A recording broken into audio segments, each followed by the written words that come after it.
একজন সৈনিকের টয়লেট যাওয়ার জন্য শুরু হয়ে যায় দুটো দেশের যুদ্ধ। সালটা ছিল 1937। জাপান আর চীনের মধ্যে সম্পর্ক তখন একদম তলানিতে। যে কোনো মুহূর্তে যুদ্ধ বেঁধে যেতে পারে এমন পরিস্থিতি। জাপানি সেনাবাহিনী তখন চীনের ওয়ানপিং শহরে ঘিরে অবস্থান নিয়েছে। চারদিকে টানটান উত্তেজনা, প্রতিটি মুহূর্ত অস্থির। ঠিক এই সময়ে জাপানি সৈনিক শিমুরা কিকুজিরোর হঠাৎ প্রকৃতির ডাক এলো। সে দলের বাকি সৈনিকদের রেখে জঙ্গলের দিকে চলে গেল কাজ সারতে, কিন্তু ফিরে এসে দেখল দলের আর কেউ নেই, পুরো ইউনিট চলে গেছে। কিকুজিরো পথ হারিয়ে ফেলল, যতই খুঁজল ততই হারিয়ে গেল, কাউকে খুঁজে পেল না।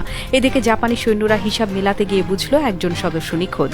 সাথে সাথে আতঙ্ক ছড়িয়ে পড়ল পুরো দলে। তারা ধরেই নিল চীনারা তাদের সৈনিককে ধরে নিয়ে গেছে। দেরি না করে দল পাঠানো হলো ওয়ানপিংয়ে। চীনাদের কাছে সরাসরি দাবি জানানো হলো সৈনিককে খুঁজে পেতে সাহায্য করতে।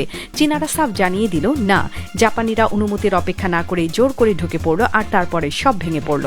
দুই পক্ষের মধ্যে সংঘর্ষ শুরু হলো এবং সেই সংঘর্ষ থামল না, বরং আরো বড় আকার নিতে থাকলো। আর এই পুরো কাণ্ডের মাঝখানে লজ্জিত কিকুজিরো নিজেই একসময় ফিরে এলো। মাথা নিচু করে ক্ষমা চাইতে চাইতে বলল সে পথ হারিয়ে ফেলেছিল, কিন্তু ততক্ষণে যা হওয়ার হয়ে গেছে। এভাবেই একজন সৈনিকের একটা সাধারণ টয়লেট বিরতি জাপান আর চীনের মধ্যে যুদ্ধের দরজা খুলে দিয়েছিল।